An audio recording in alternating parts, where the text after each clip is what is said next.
So today I'm going to show you how to transport a very large ladder on a very small car without using a roof rack. One of the first things that I would suggest is if you have an antenna, you want to remove that. Most of these will just unscrew, so that way you don't have to worry about breaking that off. So the next thing I want to do is figure out where the center of mass for the ladder is.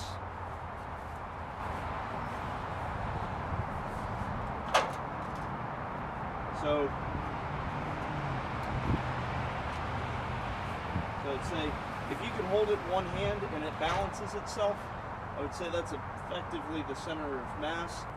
So that looks like the center. So we're going to put blocks on both sides. So you can put padding. It could be like a towel or something and wrap it around.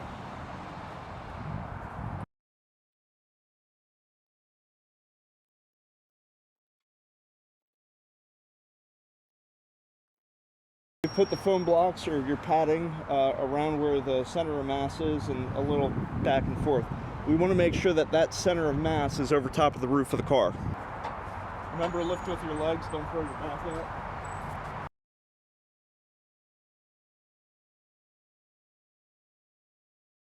So as you can see, the ladder is well balanced on the car.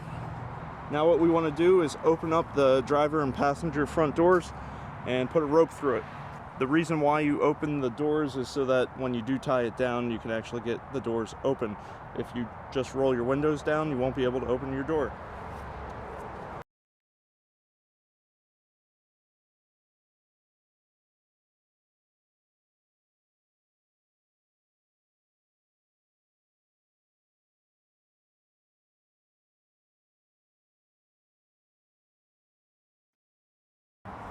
So now you have the center tied down. We're going to tie the front and back. So you're going to look under the rear. Now I have a nice metal sturdy tie down point that I can use. If there are any brackets or mounts on the frame, you can use the frame or other metal points. Don't tie to a muffler. The muffler, don't tie to a muffler. The reason for that is it gets extremely hot. If you did tie to that and it gets hot, as it heats up, it can either melt or set on fire, whatever ropes you're using, especially like nylon or plastic types of rope. So don't tie to a muffler. So we'll tie to here. So we're just going to come around this point for my car. I'd prefer if I had one far to the left and one far to the right. The reason for that is you'd have more stability, but this is as good as I'm going to get. So with this, I pretty much want to tie back as far as I can, and I'll apply some force to this.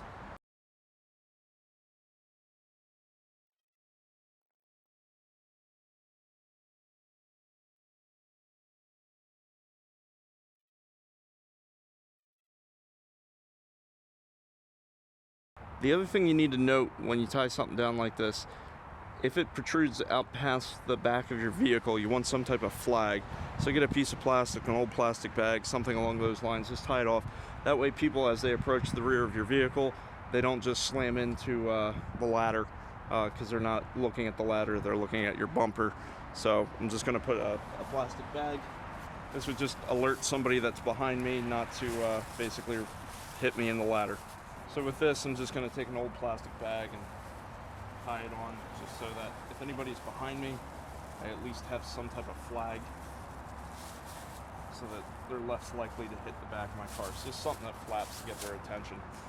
Some states require this. I know my state, I think it's Pennsylvania, if it sticks beyond 2 feet past the vehicle, you need some type of flag, so that'll suffice. If you can attach to the frame, or if there's any hooks or something that are meant for attachment, that's great.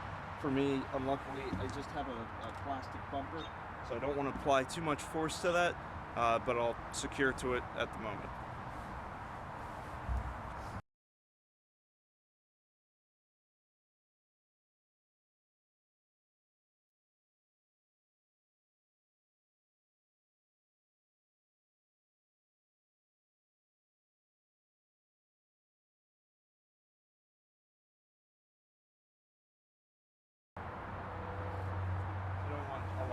Obstructing your view, but just tie it up.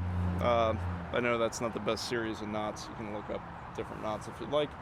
But that's how at least I transport a ladder on a very small vehicle. As you can see, it worked pretty well. We're a few miles away where I had to deliver the ladder to, and no problem, it didn't move, so we're good to go. So if you like to see do-it-yourself type repairs around the house, this is the channel for you. Please subscribe. Have a great day.